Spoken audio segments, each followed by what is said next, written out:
சிரியாவில் மிகப்பெரிய குண்டுவெடிப்பு. அல் ஹிஜாஸில் என்ன நடந்தது?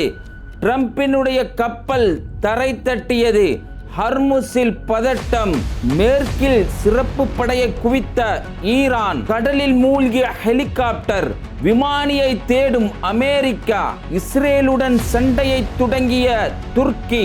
கமேனியின் கொள்ளு பேத்தியினுடைய வீடியோ வெளியானது. இஸ்ரேலுக்கு சவுதி கொடுத்த சவுக்கடி. சவுதியை விட்டு வெளியேறும் ட்ரம்ப். அக்ஸா பள்ளியில் வயசின் சட்டம். கொந்தளிக்கும் இஸ்லாமியர்கள். வெனிசுலாவில் ராகேஷினுடைய இதயத்தையும் மூளையும் திருடிய கொடூர சம்பவம்.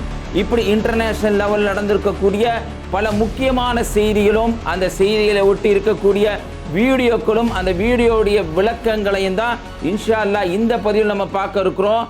மறந்துடாம நம்ம பேட்டை டிவியை சப்ஸ்கிரைப் பண்ணிட்டு இந்த வீடியோ முழுமையா பாருங்க. உங்க நண்பருக்கு இந்த வீடியோவை ஷேர் பண்ணுங்க. இனிமையான இல்லறத்திற்கு இதோ வந்து விட்டது திருவு. நீண்ட நேர இல்லறம், குழந்தையின்மை பிரச்சனைக்கு சஃபேத் முஸ்லி, அஸ்வகந்தா, சிலாஜித் போன்ற 20க்கும் மேற்பட்ட மூலிகைகள் கலந்து உருவாக்கப்பட்ட தரமான ப்ராடக்ட். ISO, GMP, FSSAI போன்ற இந்திய மற்றும் சர்வதேச அங்கீகாரம் பெற்ற ஹலாலான இயற்கை வேகரா. உங்கள் இரவும் இல்லறமும் நல்லறமாக மாற உடனே ஸ்கிரீன்ல இருக்க நம்பருக்கு தொடர்பு கொள்ளுங்க. இன்னைக்கு உலக அளவில் இப்போ கரண்ட்ல மிகப்பெரிய பேசு பொருளாக இருக்கக்கூடிய விஷயம் என்னன்னு கேட்டீங்கன்னா, சிரியாவில் இருக்கக்கூடிய டமாஸ்காஸ். இந்த டமாஸ்காஸை பற்றி நம்ம ஏற்கனவே சொல்லியிருந்தோம். டமாஸ்காஸ் என்பது இஸ்லாமியர்களுக்கு எவ்வளோ முக்கியத்துவம் வாய்ந்தது அப்படின்னு கேட்டீங்கன்னா, இந்த சிரியாவில் இருக்கக்கூடிய டமாஸ்காஸில் தான் மிகப்பெரிய ஒரு வெள்ளை கோபுரம் இருப்பதாக ஹதீத் கிரந்தங்களில், அதாவது முஸ்லிம்கள் நாங்கள் நம்பக்கூடிய ஹதீத் கிரந்தங்களில் என்ன இருக்குன்னு சொன்னால், இறை தூதரான இறைவனுடைய புறத்தில் உயர்த்தி வைக்கப்பட்டிருக்கக்கூடிய ஈசா நபி என்று சொல்லுவோம் அவங்கள. அதாவது கிறிஸ்துவர்கள் பிதாவினுடைய மகன் என்று சொல்லுவாங்க. அதில் இஸ்லாத்திற்கு அனுமதி கிடையாது. ஏன்னா இறைவனுக்கு பிள்ளை குட்டிகளே கிடையாது என்பது இஸ்லாத்தினுடைய அம்சங்க. அப்படிப்பட்ட ஈசா அலைஹிஸ்ஸலாம் அவர்கள், அதாவது இறைவனுடைய தூதராக இருக்கக்கூடிய ஈசா அலைஹிஸ்ஸலாம் அவர்கள் இறைவன்பால் உயர்த்தி வைக்கப்பட்டிருக்காங்க அப்படின்னு இஸ்லாம் தெல்ல தெளிவாக சொல்லி காட்டுதுங்க. அப்படிப்பட்ட ஈசா அலைஹிஸ்ஸலாம் அவர்கள் வருவார்கள். எங்கே வருவாங்கன்னா, சிரியாவில் இருக்கக்கூடிய டமாஸ்காஸ் நகரத்தில் இருக்கக்கூடிய வெள்ளை கோபுரத்தின் அருகாமையில் அவர்கள் இறங்குவாங்க அப்படிங்கிறது ஹதீஸில் வரக்கூடிய செய்திங்க. அந்த பகுதியில் என்னென்னலாம் நடக்குது அப்படிங்கிறத கடந்த கால வீடியோக்கள் நம்ம பண்ணி சொல்லியிருந்தோம். குறிப்பாக நேற்றைய தினம் தாங்க இன்னைக்கு பார்த்தீங்கன்னு சொன்னால், இஸ்ரேலிய அடுத்த பிரதமராக வரக்கூடிய நெஃப்தால் பென்னட்னு சொல்லக்கூடிய ஒரு பன்னாடை. எப்போ பார்த்தாலும் நெத்தனியா இருக்கான்ல, அவனை விட இவன் முத்தி போனவன், ஆக முத்தி போனவன். அவன் என்ன பேசுனான்னா, சிரியாவில் இருக்கக்கூடிய அகமது ஷாராவும் எங்களுக்கு நம்பிக்கை இல்லை, அவன் ஏமாத்து பேர்வழி, அவன் எப்படியாவது அந்த நாட்டை இராணுவ மயமாக்கி எங்களுக்கு எதிராக தான் பயன்படுத்த போகிறாங்க அப்படின்னு சொன்னாங்க. துருக்கியை சொன்னாங்க, எகிப்தை சொன்னாங்க. இவங்களை தவிர மற்றவங்க எல்லாருமே கெட்டவங்க அப்படிங்கிற மாதிரி இஸ்ரேலுடைய வருங்கால பிரதமராக கருதப்படக்கூடிய பென்னட் இந்த செய்தியை சொன்னான். தொடர்ந்து நெத்தனியாவும் அகமது ஷூராவுக்கு எதிராக பேசிக்கிட்டு இருந்தார். அகமது ஷூரா பெரிய அளவுக்கு கண்டுக்கலை இதில் அப்படிங்கிறது தனி ஒரு விஷயம்.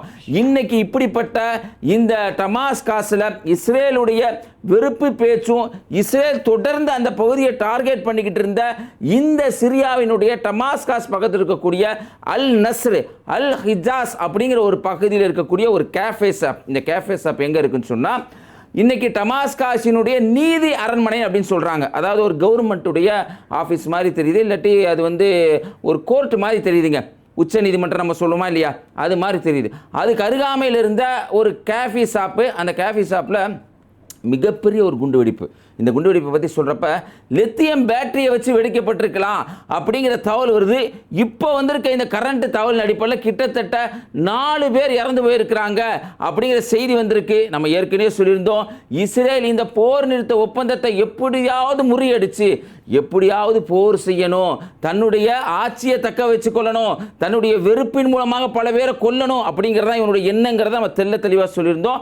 அதனுடைய ஒரு அம்சமாகவும் இதை பல பேர் பார்த்துக்கிட்டு இருக்காங்க. இன்னைக்கு தாங்க சிரியாவுக்கு அறிவே வந்திருக்கு.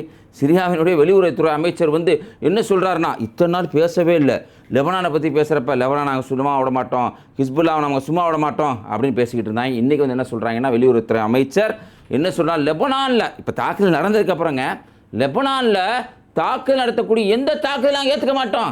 ஏண்டா நேற்று என்ன எங்கே இருந்துச்சு, கண்ணு படலில் இருந்துச்சா உனக்கு? என்ன மாதிரியெல்லாம் ஒன்று அடிச்சுக்கிட்டு இருந்தாங்க.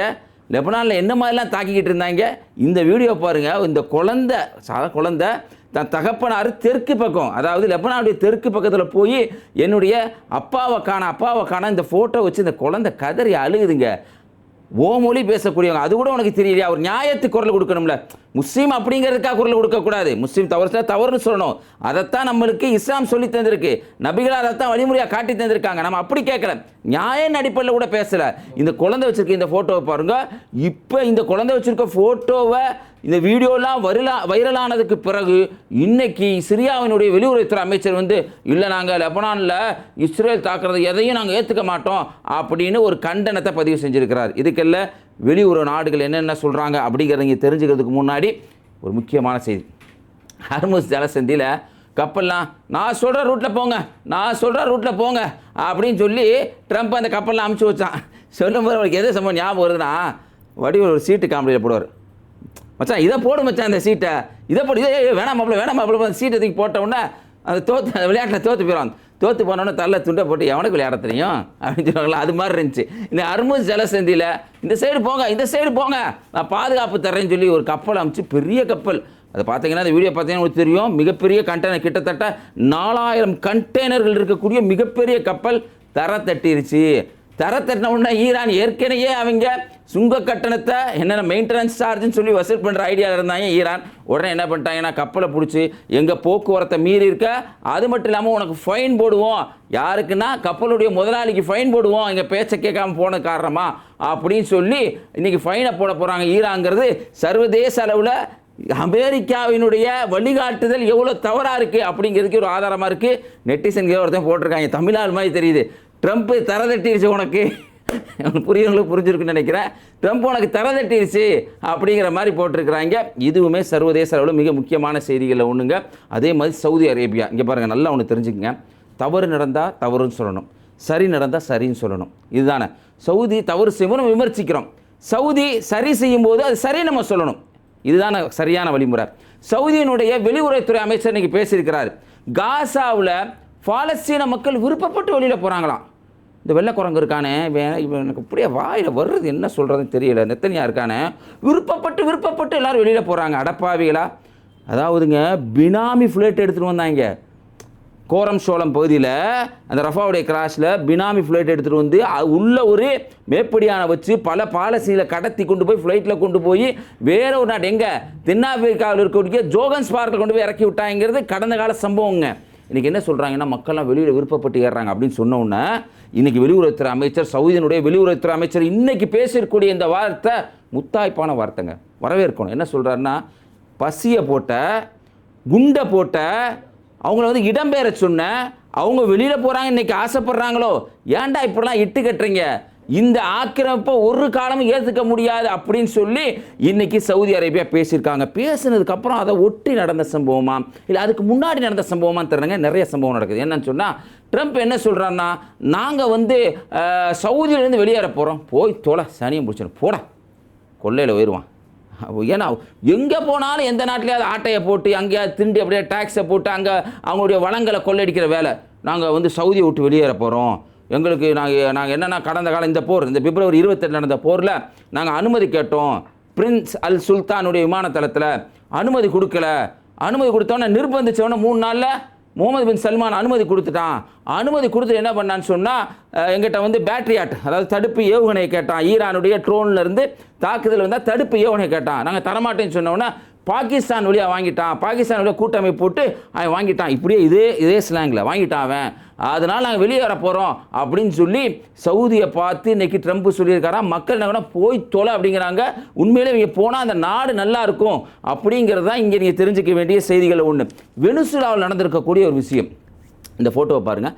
ராகேஷ் சௌகான் ஒருத்தவர், அவர் கிட்டத்தட்ட நம்ம பேசுகிற இந்த டேட்லேருந்து ஒரு மாதத்துக்கு முன்னாடி, அதாவது மே மாதத்தில் அவர் இறந்து போகிறாரு அப்படிங்கிற ஒரு செய்தி வெனிசுலாவிலேருந்து, அங்கே அவர் பணிபுரிஞ்ச இடத்துலேருந்து ஒரு ஃபோன் கால் வருது.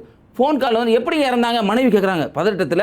அவங்களுடைய மனைவி பேர் பார்த்தீங்கன்னு சொன்னால் ரஞ்சனா சௌஹான். அவங்க கேட்குறாங்க எப்படி இறந்து போனாருன்னு கூட, என்ன காரணம், இல்லைம்மா ஹார்ட் அட்டாக்ல இறந்து போயிட்டாங்க அப்படின்னு. உடனே என்ன பண்ணுறாங்கன்னா அந்த அம்மா உடனே கம்ப்ளைண்ட் கொடுக்குறாங்க. யார்கிட்ட கம்ப்ளைண்ட் கொடுக்குறாங்கன்னு சொன்னால் federation of seafarers union of India, அதை வந்து சுருக்கமாக சொன்னால் FSUIயில் போய் கம்ப்ளைண்ட் கொடுத்து என் கணவருடைய உடலை மீட்டு கொடுங்க அப்படின்னோன்னா கணவருடைய உடல் வருது, அதாவது ராகேஷனுடைய உடல் வருது.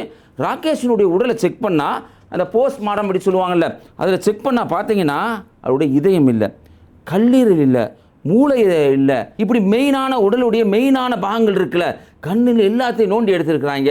இது எப்படி நடந்திருக்குன்னு சொல்லி ரஞ்சனா இன்னைக்கு தன்னுடைய கணவருக்கு இழைக்கப்பட்ட அநீதி குறித்து நியாயம் வேண்டுமென்று இன்னைக்கு ரஞ்சனா சொல்லியிருக்கிறாங்க.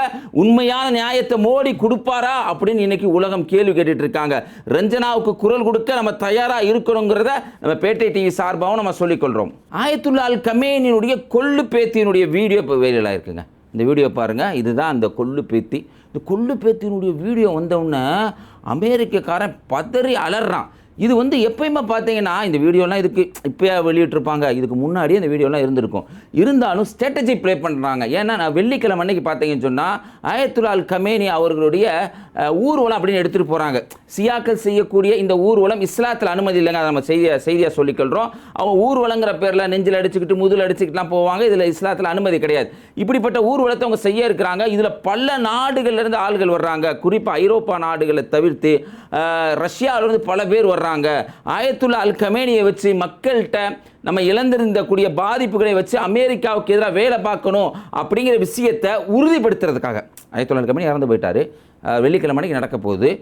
கிட்டத்தட்ட 10 மில்லியன் மக்களுக்கு அதிகமான கலந்து கொள்ள போகிறாங்க அப்படின்னு ஒரு எக்ஸ்பெக்டேஷன் இருக்குது. இன்னொன்று தகவல் என்னென்னா மொசாட் இதில் தாக்குதல் நடத்தலாம் அப்படிங்கிற ஒரு பரபரப்பு இருக்க சூழ்நிலையில் தான் அந்த மக்களுக்கு ஒரு ப்ரொபகேண்டாவாக இருக்கிறதுக்காக ஈரான் பயன்படுத்தியிருக்கலாம் அப்படிங்கிற ஒரு பேச்சு இருக்குது. அந்த பேச்சு நியாயமானதாக நம்மளுக்கு தெரியுது. ஏன்னா இதுக்கு முன்னாடி கொள்ளு பேத்தினுடைய வீடியோ வரல, இப்போ தான் அந்த கொள்ளு பேத்தினுடைய வீடியோ வருது. பார்க்கவே ரொம்ப குழந்தை அழகாக இருக்குது. இந்த குழந்தை அன்னைக்கு தையிபே அப்படிங்கிற ஸ்கூலில் மினாபா பகுதியில் நடந்த அந்த பிப்ரவரி 28 தாக்குதலில் இந்த குழந்தையும் இறந்து போயிருக்கு. அதாவது அன்னைக்கு தாக்குதல் நடத்தப்படுது, தாக்குதல் நடத்த அன்னைக்கு இந்த குழந்தையும் இறந்து போயிருக்கு அப்படிங்கிற செய்தி இன்னைக்கு கிடச்சிருக்கு.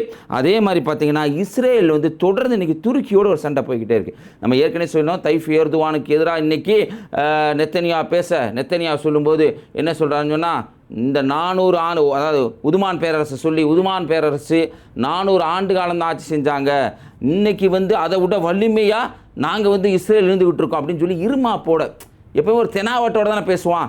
அது மாதிரி அவன் பேசுகிறான். பேசினோடனே இன்னைக்கு தைஃப் எர்துவான் என்ன சொல்கிறாருன்னு சொன்னால் அப்படியெல்லாம் ஒன்றும் கிடையாதுரா, நீ எப்படி தெரியுமா இருக்கிற, இனப்படுகொலையை செஞ்சுட்டு மக்களை விரட்டி அடிச்சுக்கிட்டு நீ மோசமாக நடந்துக்கிட்டு இருக்க, உன்னை எதிர்கொள்ள நாங்கள் தயாராக இருக்கிறோம் அப்படின்னு சொல்லி இன்னைக்கு துருக்கி ஒரு அறிவிப்பை செஞ்சுருக்கிறாங்க. வழக்கமாக துருக்கி அமெரிக்காவை கண்டிக்காமல் இருப்பாங்க, அந்த நிலையை தொடர்ந்து கடைபிடிச்சிக்கிட்டு இருக்காங்க அப்படிங்கிறதையும் ஒரு செய்தியாக நம்ம அறிய தர்றோம். இஸ்ரேல் எவ்வளோ அயோக்கியத்தனமான நாடுன்னு பாருங்கள். உங்கள் எல்லாருக்குமே தெரிஞ்சிருக்கும் 1948க்கு முன்னாடி இஸ்ரேலில் ஒரு நாடே கிடையாது. தஞ்சம் புகுந்து வந்து இன்னைக்கு பலஸ்தீனர்களுடைய நிலத்தை திருடி ஆட்டையை போட்டு அந்த இடத்துல தான் அமர்ந்துக்கிட்டு இருக்காங்க அப்படிங்கிறது உலகறிஞ்ச விஷயம். இவன் என்ன பண்றான்னு சொன்னா இன்னைக்கு சமீபத்தில் மஸ்ஜிதுல் அக்ஸான்னு சொல்லுவாங்க. இது இஸ்லாமியர்களுடைய புனித தலமாகவும் புனித பள்ளிவாசல் அங்கே இருக்கிறதாகவும் நாங்கள் பார்க்குறோம் ஆதாரத்தின் அடிப்படையில். அந்த பள்ளிவாசலில் நீங்கள் பார்த்தீங்கன்னா இன்னைக்கு பாங்கு சொல்வதை தடை செய்யறதுக்காக முயசின் அப்படின்னு ஒரு சட்டத்தை கொண்டு வரோம். இந்த சட்டத்தின் பிறகு என்ன செய்தி சொல்கிறான்னு சொன்னால் இஸ்ரேல் இங்கே இருக்க சங்கிகள் என்ன சொல்கிறாங்களோ அப்படியே சொல்கிறாங்க. இவனை பார்த்து அவன் காப்பி அடிக்கிறானா, அவனை பார்த்து இவனை காப்பி அடிக்கிறானா அப்படிங்கிற ஒரு டவுட்டே நம்மளுக்கு வருதுங்க. என்னன்னா இது வந்து பப்ளிக் இன்னோசன்ஸு, அதாவது இறைச்சலாக இருக்குது, சவுண்டாக இருக்குது, அதனால வந்து நாங்கள் பாங்கு சொல்லுவதை தடை விதிக்கிறோம், எங்கள் மஸ்ஜிதுல் அக்ஸால பாங்கு சொல்லுவதை தடை விதிக்கிறோம் அப்படிங்கிற செய்தி வருது. மறுபடியும் என்ன நடக்குதுன்னா அங்கே இருக்கக்கூடிய ஜூஸ்கள், அதாவது பயங்கரவாத ஜூஸ்கள் என்ன பண்ணுறாங்கன்னா அவங்க வணக்க வழிபாடுகளை ஏதோ செய்கிறாங்க, போய் படுத்துக்கிட்டு உருள்றாங்க, அதை உள்ளே அனுமதித்து அதை வீடியோ எடுத்து அப்லோட் பண்ணுறாங்க. இன்னொரு தவறு என்னன்னு கேட்டிங்கன்னா எப்படி முஸ்லீம் நாடு மத்தியில் ஒரு வெறுப்பை உண்டாக்கி அதன் மூலியமாக ஏதாவது ஒரு பேச்சு வந்து போர் நடந்துடாது அப்படிங்கிற எண்ணத்திலே இருப்பாங்க போல. என்ன பண்ணுறான்னா அமெரிக்காக்காரன் ஏற்கனவே 2017 ட்ரம்ப் என்ன அறிவிப்பு செஞ்சான்னா டெல் அவீவில் இருந்த இஸ்ரேலுடைய தலைநகரத்தை நான் ஜெருசலத்துக்கு மாற்றுறேன் அப்படின்னு உத்தரவு பிறப்பித்தான். அந்த ஆக்கிரமிக்கப்பட்ட ஜெருசலத்தில் அந்த பகுதியில் இன்றைக்கி என்ன பண்ணுறாங்கன்னு சொன்னால் அமெரிக்காவினுடைய எம்பசி கட்டுவதற்காக இஸ்ரேல் ஒப்பந்தம் போட்டு 99 ஆண்டுகால ஒப்பந்தம் போட்டு அமெரிக்காட்ட $1 வாங்கியிருக்கான். அந்த இடமே பார்த்தீங்கன்னு சொன்னால் இந்த குடியேற்றிய வாசிகள்னு ஒரு தீவிரவாதிகள் இருக்காங்கல்ல, அவங்க பலஸ்தீன மக்கள்கிட்ட இருந்து அபகரித்த ஒரு இடம். இன்னும் சொல்லுவதா இருந்தால் சர்வதேச சட்டத்தின் அடிப்படையிலும் அது தவறு. சர்வதேச சட்டத்தின் அடிப்படையில் தடை செய்யப்பட்ட திருடப்பட்ட ஒரு இடத்துல இன்னைக்கு அமெரிக்காவினுடைய ஒரு எம்பசி கட்டப்படுது. எவ்வளோ $1 கொடுத்து கட்டப்படுது அப்படிங்கிறத மக்கள் இன்னைக்கு ட்ரம்ப்பை பார்த்து காரி துப்பிக்கிட்டு இருக்க ஒரு கேவலமான நிலை ஏற்பட்டு. ஒவ்வொரு வீடியோக்களுடைய கடைசி பகுதியிலும் காசா மக்களுடைய கண்ணீர் கதையை சொல்லிக்கிட்டு இருக்கோம். அஸ்மா அப்படிங்கிற 28 வயசு 5 குழந்தைகளுடைய ஒரு தாயினுடைய கதைங்க. கிட்டத்தட்ட 9 வயசுலேருந்து 2 வயசு வரைக்கும் அவங்களுக்கு 5 குழந்தைங்க. கணவருடைய பெயர் நயீல்.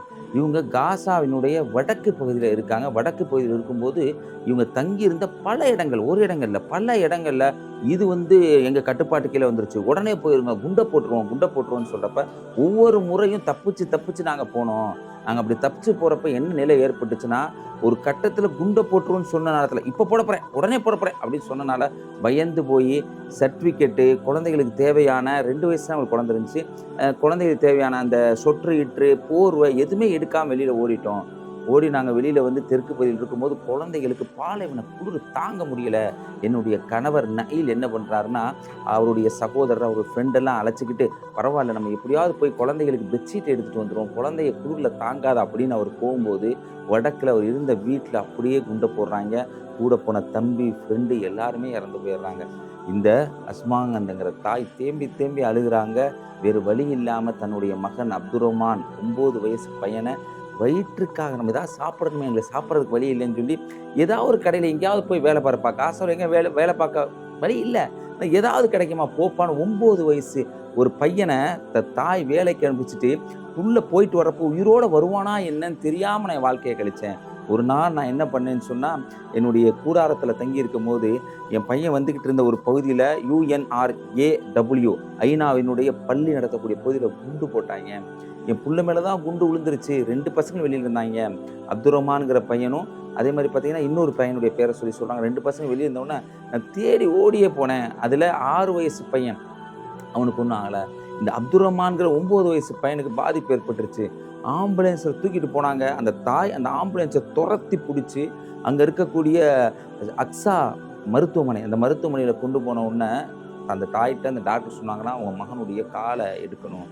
ஆனால் காலை எடுக்கிறதுக்கு அந்த இது போடுவாங்கல்ல, மரத்து போகிற இன்ஜெக்ஷன், அது இல்லை, நாங்கள் எடுக்க போகிறோன்னு சொல்லிட்டு அப்படி காலை வெட்டி எடுக்கிறாங்க. அந்த தாய் பார்த்துட்டு சொல்கிறாங்க, அந்த காட்சியை பார்த்தோம் நான் மயங்கி விழுந்தேன். திரும்படியும் அவனை டிஸ்சார்ஜ் பண்ணி அந்த பையனை கூட்டிகிட்டு வந்தேன்.